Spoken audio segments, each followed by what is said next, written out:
When people buy their first new camera, I often get asked, what do all the settings mean on the dial? What is with all the pictures and letters? They know there's more to what their camera can do than just the automatic mode and the point and shoot.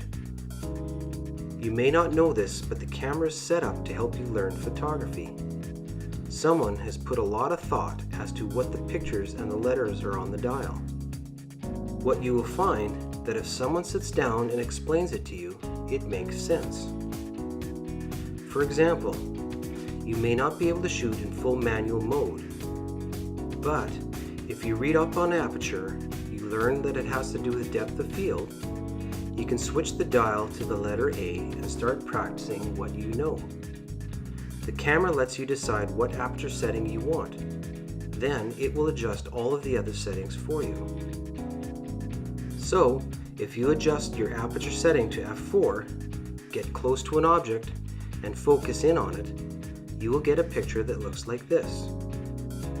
If you adjust your aperture setting to f22, because you want everything in your picture to be sharp focus, the camera will adjust all of the other settings for you. When you take your picture, everything in your picture will be in sharp focus. The same works for shutter speed. Let's say you learned that shutter speed has to do with how fast the camera takes a picture.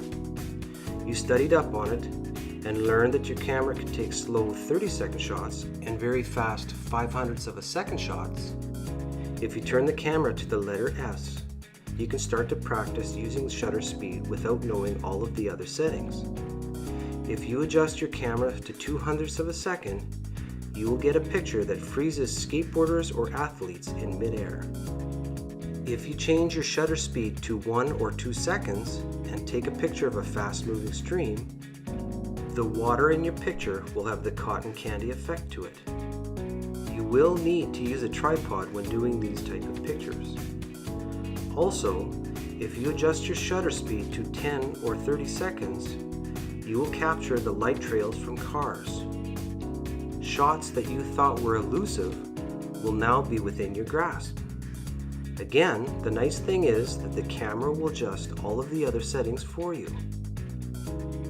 Last is the letter P on the dial. It has to do with ISO and metering.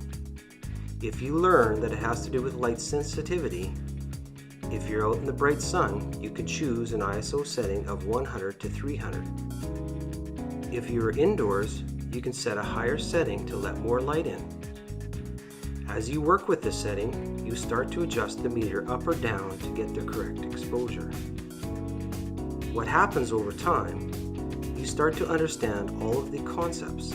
They start to make sense. You start to feel comfortable with them and start to use these settings to your advantage.